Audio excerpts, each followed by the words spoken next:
Hello दोस्तों, तो कैसे हैं आप सब? उम्मीद करता हूँ आप सब बहुत अच्छे होंगे। आज हम डिस्कस करने जा रहे हैं गोल्ड के बारे में कि हम गोल्ड में किस फॉर्म में इन्वेस्ट कर सकते हैं।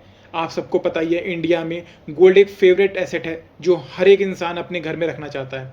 इन फॉर्म ऑफ ज्वेलरीज हो, गोल्ड बार्स हो, कॉइन्स हो। हम हर फेस्टिवल पे ये कोशिश करते हैं कि हमारे घर में एक गोल्ड आ जाए, एक इन्वेस्टमेंट पर्पज़ के लिए भी, एक पहनने के पर्पज़ के लिए भी, ट्रेडिशनल पर्पज़ से। आइए समझते हैं हम किस फॉर्म में इन्वेस्ट कर सकते हैं। हमारे पास टोटल 5 फॉर्म्स हैं। पहला फिजिकल गोल्ड, दूसरा हो गया डिजिटल गोल्ड, और तीसरा हो गया गोल्ड ईटीएफ और गोल्ड म्यूचुअल फंड और sovereign gold bond. Sovereign gold bond को तो गवर्नमेंट ने इस बार डिसकंटिन्यू कर दिया, इस बार इशू नहीं किया है। आगे भी उम्मीद कम है कि वो गवर्नमेंट सोवरेन गोल्ड बॉन्ड को लेके आएगी, तो हम इस पर ज़्यादा डिस्कस नहीं करेंगे।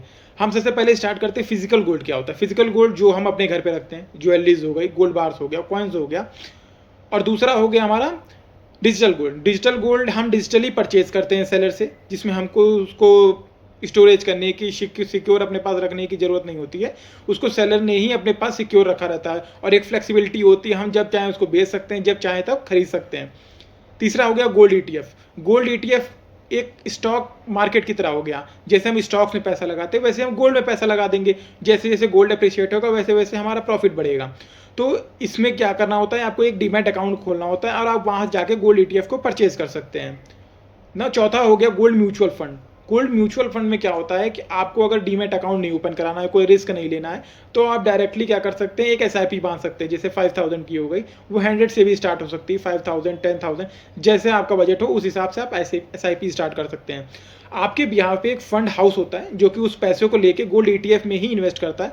बस इसमें क्या होता है, थोड़ा सा आपका एक्सपेंस बढ़ जाता है। गोल्ड ईटीएफ के मुकाबले थोड़ा सा एक्सपेंस ज़्यादा हो जाता है, क्योंकि आपको फंड हाउसेस को भी एक्सपेंस देना होता है ना। पांचवा आपका सोवरेन गोल्ड बॉन्ड हो गया। इसमें काफ़ी अच्छा था और इसमें 2.5% का हमको एनुअल इंटरेस्ट भी मिलता था अलॉन्ग विथ एप्रिसिएशन। अगर हम फर्स्ट पॉइंट प्राइस की बात करते हैं, तो डिजिटल गोल्ड में प्राइस हमेशा यूनिफॉर्म रहता है ऑल ओवर इंडिया। अगर हम कहीं भी जाते हैं तो प्राइस हमेशा यूनिफॉर्म रहेगा। बट वहीं अगर हम फिजिकल गोल्ड की बात करें तो प्राइस हमेशा वेरी करता रहता है प्लेस टू प्लेस। अगर हम मुंबई में लेने जाएंगे तो दूसरा प्राइस मिलेगा, दिल्ली में लेने जाएंगे तो दूसरा प्राइस मिलेगा। Now let us talk about second point, investment. Digital gold में मिनिमम इन्वेस्टमेंट हम 100 से स्टार्ट कर सकते हैं, बट अगर हम वही फिजिकल गोल्ड लेने जाएं तो वहाँ पे कुछ मिनिमम इन्वेस्टमेंट हमारा हाई हो जाता है। Now let us talk about the making charges. Making charges में क्या होता है कि अगर हम डिजिटल गोल्ड लेने जाते हैं तो वहाँ हमारा कोई मेकिंग चार्जेस नहीं लगता है, केवल जीएसटी लगता है। बट अगर हम फिजिकल गोल्ड लेने जाते हैं तो वहाँ हमारा मेकिंग चार्जेस जो कि 5 से 18% तक होता है, वो भी लगता है, प्लस जीएसटी भी लगता है।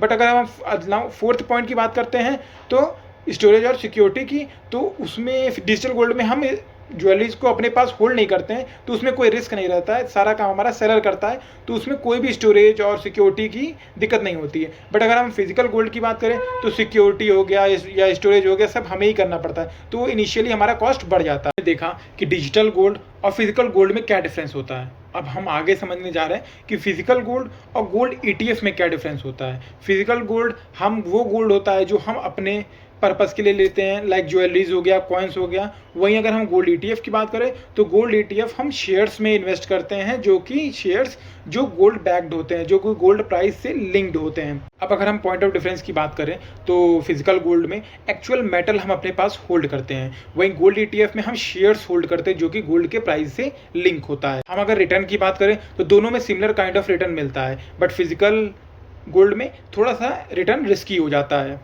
अगर हम स्टोरेज की बात करें तो फिजिकल गोल्ड के केस में हमें एक सिक्योर स्टोरेज की ज़रूरत होती है, जो कि हमें गोल्ड ईटीएफ के केस में नहीं हो। अगर हम लिक्विडिटी की बात करें तो गोल्ड ईटीएफ फिजिकल गोल्ड के कंपैरिजन में ज़्यादा लिक्विड होता है। कॉस्ट की बात करते हैं तो फिजिकल गोल्ड के केस में making charges, GST, other storage cost लग जाता है। वहीं अगर हम गोल्ड ईटीएफ की बात करें तो वहाँ पे बहुत ही मिनिमम चार्जेस लगते हैं, जैसे डीमैट चार्जेस हो गए या फिर ब्रोकरेज चार्जेस लगते हैं। और एक सबसे मेजर डिफरेंस जो फिजिकल गोल्ड और गोल्ड ईटीएफ में होता है, वो होता है जीएसटी का, जो हमें फिजिकल गोल्ड के केस में देना पड़ता है। वही अगर हम गोल्ड ईटीएफ के केस में हमारा जीएसटी बच जाता है। तो अगर आप भी एक इन्वेस्टमेंट ऑप्शंस के तौर पे देख रहे हैं तो आपके लिए गोल्ड ईटीएफ एक बेटर ऑप्शन हो सकता है। अब हम आगे चल के ये देखते हैं कि गोल्ड ईटीएफ और गोल्ड म्यूचुअल फंड में क्या डिफरेंस होता है, हमें कौन सा ऑप्शन चूज़ करना चाहिए। अगर हम गोल्ड ईटीएफ और गोल्ड म्यूचुअल फंड के डिफरेंस की बात करते हैं तो कुछ मेजर बातें हैं। जैसा पहला है कि डीमैट अकाउंट। हम गोल्ड ETF में डीमैट अकाउंट के थ्रू ही इन्वेस्टमेंट कर सकते हैं। वहीं अगर हम गोल्ड म्यूचुअल फंड की बात करें तो वहाँ पे हम SIP के थ्रू इन्वेस्टमेंट करते हैं, जिसमें डीमैट अकाउंट की ज़रूरत नहीं होती है। ना अगर हम दूसरी बात करते हैं एक्सपेंस रेशियो की, तो गोल्ड ETF में हमारा एक्सपेंस रेशियो काफ़ी हाई होता है as compare to gold ETF। Respect of tax, दोनों में सिमिलर काइंड का टैक्स लगता है, कैपिटल गेन टैक्स दोनों में ही लगता है और GST दोनों में एप्लीकेबल नहीं है। अगर हम SGBs की बात करें तो अकॉर्डिंग टू रिपोर्ट्स गवर्नमेंट ने इस बार SGBs को इशू नहीं किया है एंड इट इज़ अनलाइकली कि गवर्नमेंट इसको फ्यूचर में भी इशू करने वाली है। अब आप अपने प्रेफरेंस और यूज़ के हिसाब से डिसाइड कर सकते हैं कि आपको गोल्ड के किस फॉर्म में इन्वेस्ट करना है।